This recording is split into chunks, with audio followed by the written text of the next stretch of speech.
Well, it was the week of the LA riots and my house nearly got burned down. And my first feature film, Ruben and Ed, was released. Nobody went. The city was in a particularly mean mood, and I guess a film about two Republicans trying to bury a frozen cat just didn't seem to strike the right chord.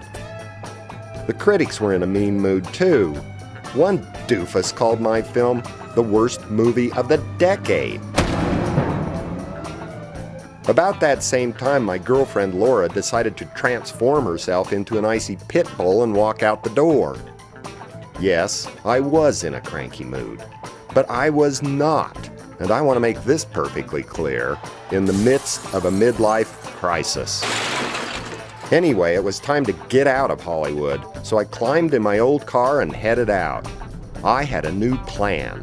I would take my video camera, wander around, and film what happened to me. I wanted to see if real life was at least half as interesting as an episode of Love Boat.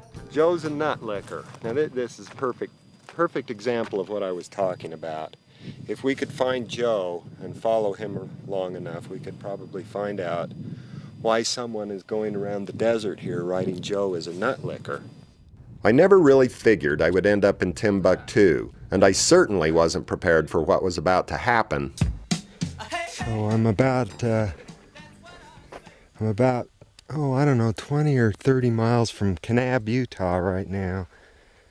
Come across something that's, I've never seen anything quite like it before. It's a pet cemetery.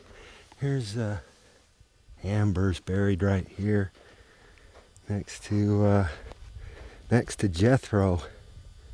When my dog died, I buried him in the backyard.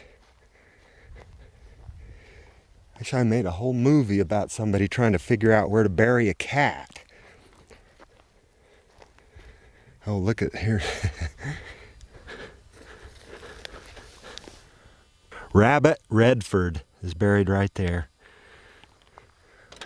Let's see, we'll go in here and I'm sure I've got a photo in here of my dog somewhere. Oh, this is good too. This is actually my best friend Larry Roberts. He died a few years back, about 10 years ago, and I had his his ashes put into this oyster jar. That's Mr. Butts. He was a tremendous dog. Had him for a long time. And oh, here is Stephanie, my girlfriend. Isn't she pretty?